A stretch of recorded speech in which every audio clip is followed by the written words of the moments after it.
Hello students, in the second session of our class, we continue the chapter Trees are the kindest things I know. First video में हमने explanation complete कर लिया था, तो अभी हम यहाँ पे एक्सरसाइजेस देखेंगे। ग्लॉसरी में देखिए कुछ वर्ड्स दिए हैं। बाउस मीन्स होता है ब्रांचेस, बीम्स मीन्स होता है रेस, ड्राउजी मीन्स स्लीपी, जो स्लीपी फील करते हैं। ललाबाई मीन्स होता है a song we sing to help a child for asleep, किसी चाइल्ड को सुलाने के लिए जो सॉन्ग यूज़ किया जाता है उसे लालाबाई बोलते हैं। एक्सरसाइजेस में है लिसन एंड रिपीट, तो आपको ये वर्ड्स लिसन करते हुए रिपीट करने हैं। And these are rhyming words also, ये राइमिंग वर्ड्स हैं। No, grow, crow, fun, sun, begin, light, night, bright, seen, green, queen. आप इसे एक्सटेंड भी कर सकते हैं, 2 वर्ड्स इसमें ऐड कर लें तो वो और ज़्यादा हो जाएंगे। आपका वर्ड का जो वर्ड्स जो हैं वो और आपके पास ज़्यादा हो जाएंगे राइमिंग में। नेक्स्ट देखते हैं वर्ड पावर।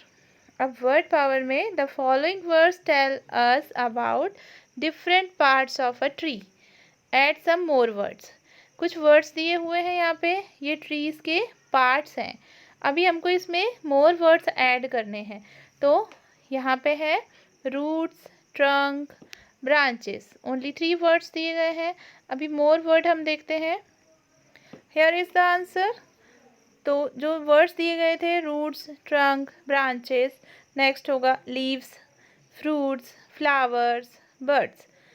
सेकेंड है we write 5 words which have relation to trees. Trees से रिलेट करने वाले 5 वर्ड्स हमें यहाँ पे लिखने हैं। These are fruit, oxygen, timber. Timber it's a kind of tree. Furniture, ये सारे रिलेटेड हैं ट्री से। In the next exercise, which is B number, fill in the blanks using the correct letters from EI, IE, EA and EE। यहाँ जो correct vowels हैं उसे fill करके word बनाना है, और ये सारे वर्ड पोएम से रिलेटेड है। तो फर्स्ट है एल, तो यहाँ पे अगर हम EA ऐड कर देते हैं तो ये हो जाएगा leaves. Here are the answer. Second है SP, और यहाँ पे हम डबल ई ऐड कर देंगे तो स्पीड हो जाएगा। फिर है ट्रीज, TR लिखा हुआ है, 2 ब्लैंक्स हैं यहाँ पे तो डबल ई आएगा, ट्रीज हो जाएगा। नेक्स्ट में प्रीस्ट हो जाएगा, PR लिखा हुआ है, IE ऐड करेंगे यहाँ पे तो प्रीस्ट हो जाएगा। नेक्स्ट ग्रीन है, डबल ई ऐड करेंगे। स्लीपी है, स्लीपी में डबल ई ऐड करेंगे। व्हील में डबल ई ऐड होगा। सीलिंग में EI ऐड होगा तो सीलिंग हो जाएगा। बिलीव में IE ऐड होगा। क्रीम में EA ऐड करेंगे। डिसीव में DEC ऑलरेडी रिटर्न है, हमें इसमें IE ऐड करना है। स्ट्रीट में डबल ई ऐड होगा। रिसीव में REC ऑलरेडी रिटर्न है तो यहाँ पे EI ऐड हो जाएगा। Next is cheap, in the cheap we have to add EA। Between, in between we add double E, and last is cheese, CH already written and we have to add double E. Next is the comprehension. In the A form of it, complete the following statements.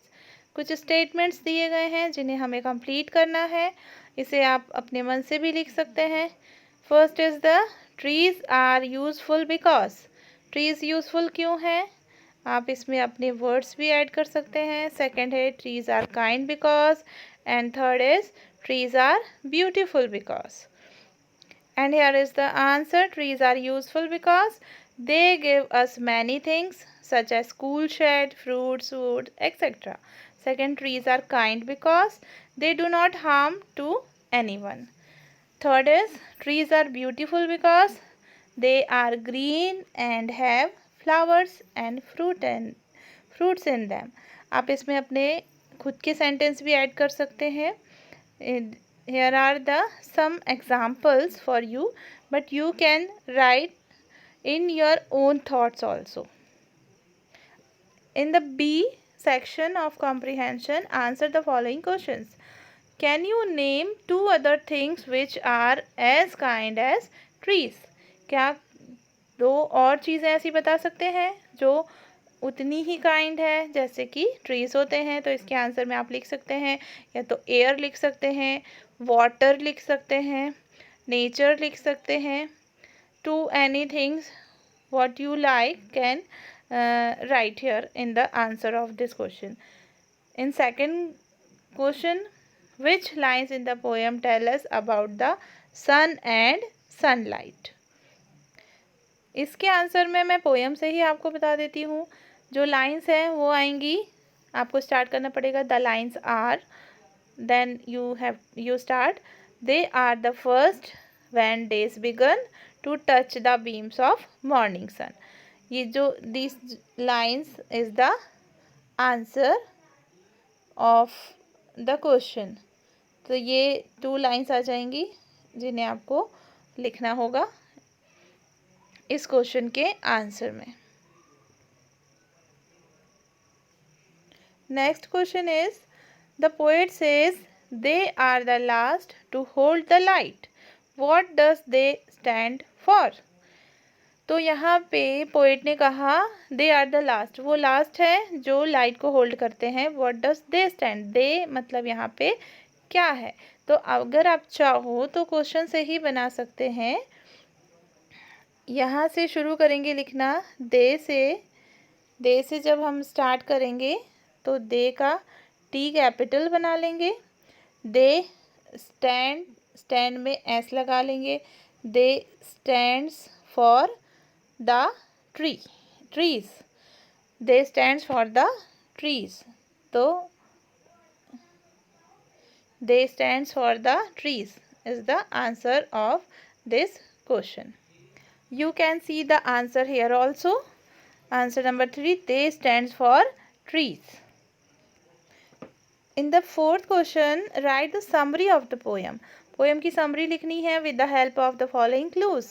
यहाँ पे paragraph already written है जिसमें ये it is in the fill in the blanks form. जब आप blanks fill करेंगे तो ये कंप्लीट पैरा हो जाएगा और we can have the summary of the poem. Okay, so we start here. Dash are the dash living beings on the earth. अब इसे हम देखेंगे. So here is the complete paragraph. First fill करेंगे. Trees are the kindest living beings on the earth. They provide cool shade to men and animals. They also give us fruits and flowers. They are the ones who receive the light of the night and the morning sun. तो जब आप इसको complete लिखेंगे with all fillings of blanks, तो जो paragraph निकल के आएगा which is the summary of the poem. Next is let's read.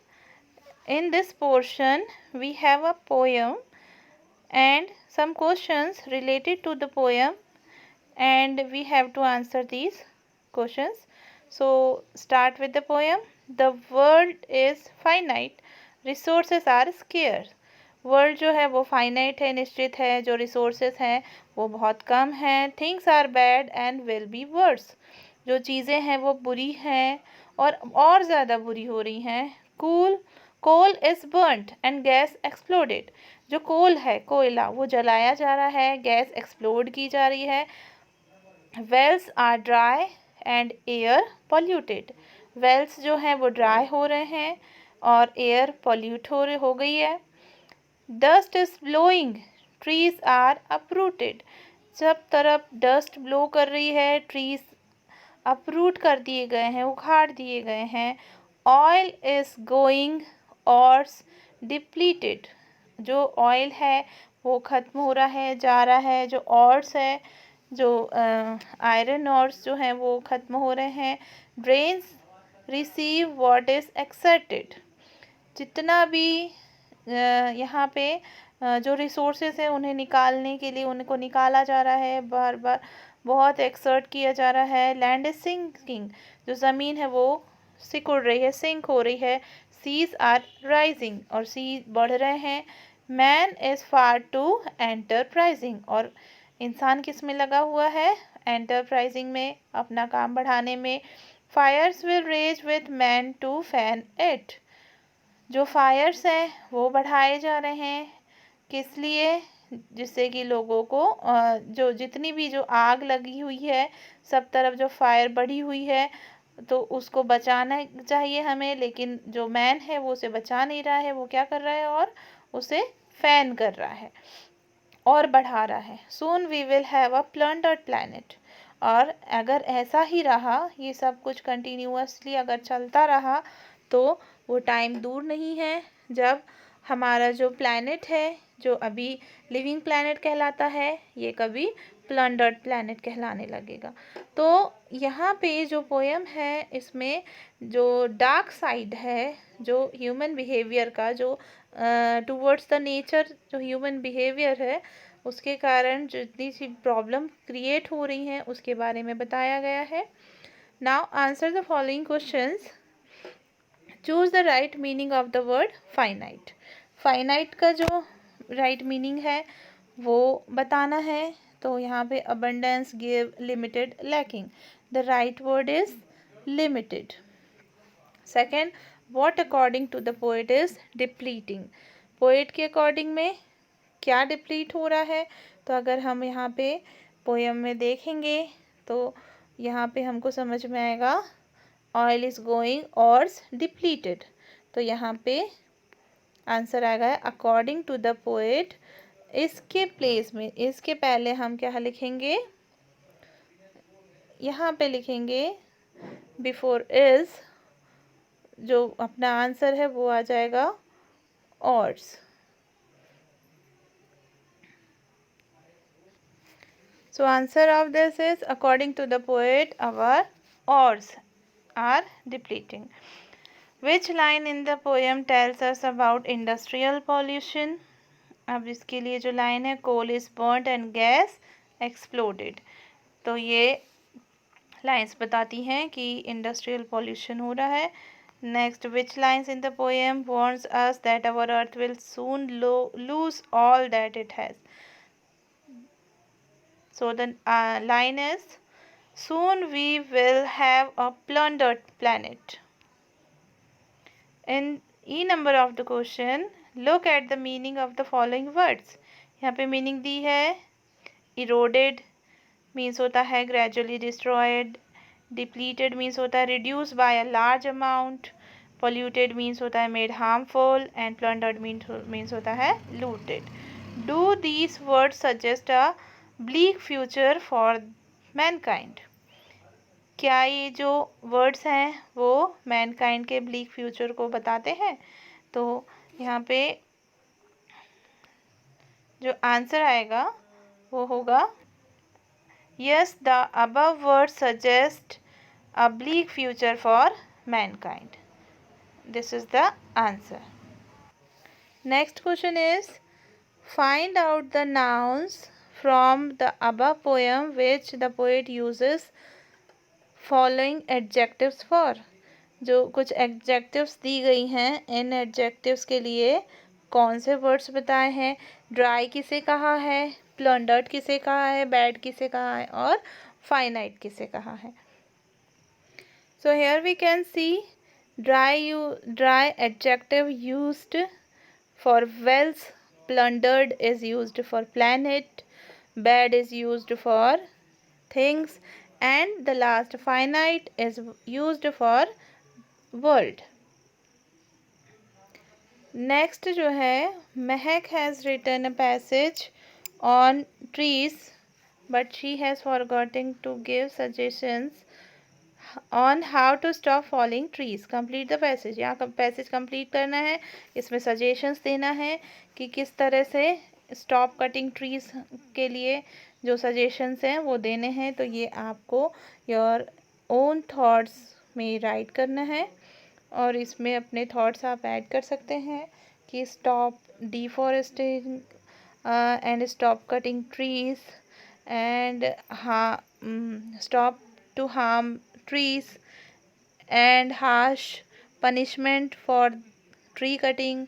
This type of suggestions जब आप ऐड करेंगे तो यहाँ पे ये कंप्लीट हो जाएगा। इसको अपने थॉट्स में आपको कंप्लीट करना है।